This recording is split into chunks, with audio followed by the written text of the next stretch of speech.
नीलिमा एक मध्यम वर्गीय परिवार की पढ़ी लिखी आत्मनिर्भर लड़की थी। उसने एमबीए किया था और एक नामी कंपनी में एचआर मैनेजर थी। आत्मविश्वास उसकी सबसे बड़ी ताकत थी। लोग उसकी मुस्कान और व्यवहार से खींचे चले आते थे। 32 की उम्र में परिवार ने उसके लिए रघु का रिश्ता भेजा। रघु बैंक मैनेजर था, दिखने में सौम्य और समझदार। पहले ही मुलाकात में रघु ने नीलिमा की इज्जत की, उसकी उपलब्धियों की सराहना की और बोला, मैं चाहता हूँ कि मेरी पत्नी मेरी बराबरी की हो, न कि मेरे पीछे चलने वाली। नीलिमा को लगा शायद उसे वो इंसान मिल गया है जो उसकी आत्मा का साथी बन सकता है। शादी हो गई। शुरू के कुछ महीने सपनों जैसे बीते। रघु हर छोटी बात पर ध्यान देता, फूल लाता, खाना बनवाता और दोस्तों के सामने कहता, मेरी वाइफ बहुत स्मार्ट है। पर धीरे धीरे परियों की कहानी में दरारें आने लगीं। एक दिन ऑफिस से लौटने में नीलिमा को देर हो गई। रघु पहले तो चुप रहा, फिर बोला, इतनी देर क्यों हुई? कॉल क्यों नहीं उठाया? नीलिमा ने हंसते हुए कहा, मीटिंग चल रही थी, फ़ोन साइलेंट था। उस रात रघु ने बात नहीं की। अगले दिन भी चुपचाप रहा। फिर धीरे धीरे बातें बढ़ने लगी। तुम इतनी स्मार्ट बनने की कोशिश क्यों करती हो? मैं तुम्हें संभालने के लिए पति बना हूँ, बॉस नहीं। तुम्हारे दोस्तों में ज़्यादा मत घुलो। नीलिमा हैरान थी। जो इंसान उसकी आज़ादी और पहचान की तारीफ करता था, वही अब उसे काबू में रखना चाहता था। रघु अब अक्सर गुस्से में चिल्लाने लगा। कभी कभी चीज़ें फेंक देता, कभी हफ्तों बात नहीं करता, लेकिन फिर अचानक माफ़ी मांग लेता। कहता, मुझे गुस्सा आ गया था, तुम ही तो मेरी कमज़ोरी हो। नीलिमा सोचती, शायद वो सच में मुझसे प्यार करता है और ये सब तनाव की वजह से हो रहा है। धीरे धीरे नीलिमा का आत्मविश्वास टूटने लगा। वो खुद पर सवाल करने लगी, शायद मुझसे ही कुछ गलत हुआ है, शायद मैं ही उसे खुश नहीं रख पा रही हूँ। रघु ने उसे उसके दोस्तों से दूर कर दिया। ऑफिस जाना भी रघु को पसंद नहीं था। कहता, घर की इज्जत घर में रहकर होती है। नीलिमा दिन ब दिन अकेली होती जा रही थी। न कोई सहेली, न परिवार से बात करने की आज़ादी। मोबाइल तक चेक होता था। रात को रोती, दिन में मुस्कराती।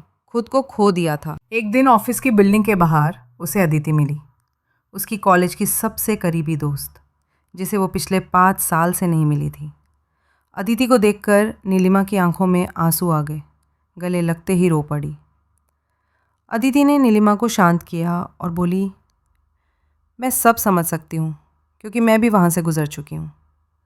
अदिति ने उसे बताया कि कैसे वो भी एक टॉक्सिक रिलेशन में थी, कैसे उसने 1 साल थेरेपी ली और अब वो खुद एक रिलेशनशिप काउंसलर है। नीलिमा को पहली बार लगा, मैं अकेली नहीं हूँ। अदिति ने नीलिमा से पूछा, क्या तुम खुश हो? क्या तुम वो इंसान हो जो पहले थी? क्या ये रिश्ता तुम्हें ऊपर उठा रहा है या तोड़ रहा है? नीलिमा ने पहली बार खुलकर बात की। वो रोई, बोली, मैं नहीं जानती क्या करना चाहिए, मैं डरी हुई हूँ। अदिति ने उसका हाथ पकड़ा और कहा, सबसे पहले तुम खुद को माफ़ करो और याद रखो, एक टॉक्सिक रिश्ता सिर्फ शारीरिक नहीं होता, मानसिक और भावनात्मक जुल्म भी उतना ही खतरनाक होता है।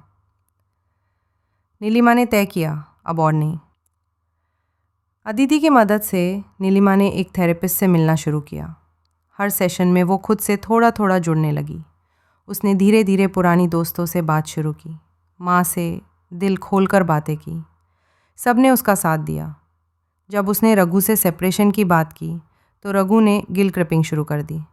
तुम मुझे छोड़कर चली जाओगी? क्या तुम चाहती हो मैं मर जाऊं? तुम सेल्फिश हो। पर इस बार नीलिमा नहीं टूटी। उसने कहा, मुझे नहीं चाहिए ऐसा रिश्ता जहाँ मैं डर के साए में जीऊँ।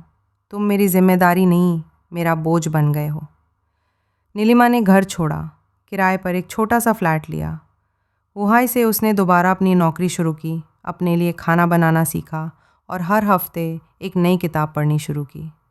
अदिति उसके साथ थी, काउंसलर उसका मार्गदर्शन कर रही थी और सबसे बड़ी बात, अब वो खुद अपने साथ थी। उसका चेहरा फिर से चमकने लगा, उसकी चाल में फिर से आत्मविश्वास आ गया। 1 साल बाद नीलिमा ने एक सेमिनार में एक मोटिवेशनल स्पीकर के रूप में अपनी कहानी साझा की। लोगों ने खड़े होकर तालियां बजाईं। उसने कहा, प्यार की आड़ में जो डर दे वो रिश्ता नहीं, कैद है। रिश्तों का मकसद तुम्हें तोड़ना नहीं, संवारना होता है। और अगर आप भी किसी जहर भरे रिश्ते में हैं, प्यार की आड़ में जो डर दे वो रिश्ता नहीं, कैद है। रिश्तों का मकसद तुम्हें तोड़ना नहीं, संवारना होता है। और अगर आप भी किसी जहर भरे रिश्ते में हैं तो उठिए, पहचानिए और बाहर आइए, क्योंकि आप जीने के लिए बने हैं, सहने के लिए नहीं। रिश्तों में अगर इज्जत और आज़ादी ना हो तो वो सिर्फ एक मजबूरी बन जाते हैं। अगर आप भी ऐसे किसी रिश्ते में हैं तो याद रखिए, मदद मांगना कमज़ोरी नहीं, आपकी ताकत है। बोलिए, उठिए और खुद के लिए खड़े होइए, क्योंकि ज़िंदगी एक बार मिलती है और वो डर में नहीं, इज्जत के साथ जीनी चाहिए। चंस्पायर वाइटी, जहाँ कहानियाँ आपको खुद से मिलवाती हैं। अगर कोई रिश्ता आपको डर, गिल्ट या अकेलेपन में डुबो रहा है तो वो रिश्ता नहीं, एक कैद है। प्यार का मतलब है आज़ादी, भरोसा और सम्मान, ना कि सहना, टूटना और चुप रहना। खुद से प्यार करना सीखिए, अपनी आवाज़ को दबाइए मत। जब आप अपने लिए खड़े होते हैं तभी दुनिया भी आपके साथ खड़ी होती है। चंस्पायर वाइटी पर हम ऐसी ही सच्ची कहानियाँ लाते हैं जो दिल छू जाएं, सोच बदल दें और आपको अपनी ताकत याद दिलाएं, क्योंकि बदलना मुमकिन है, बस एक कदम उठाना होता है।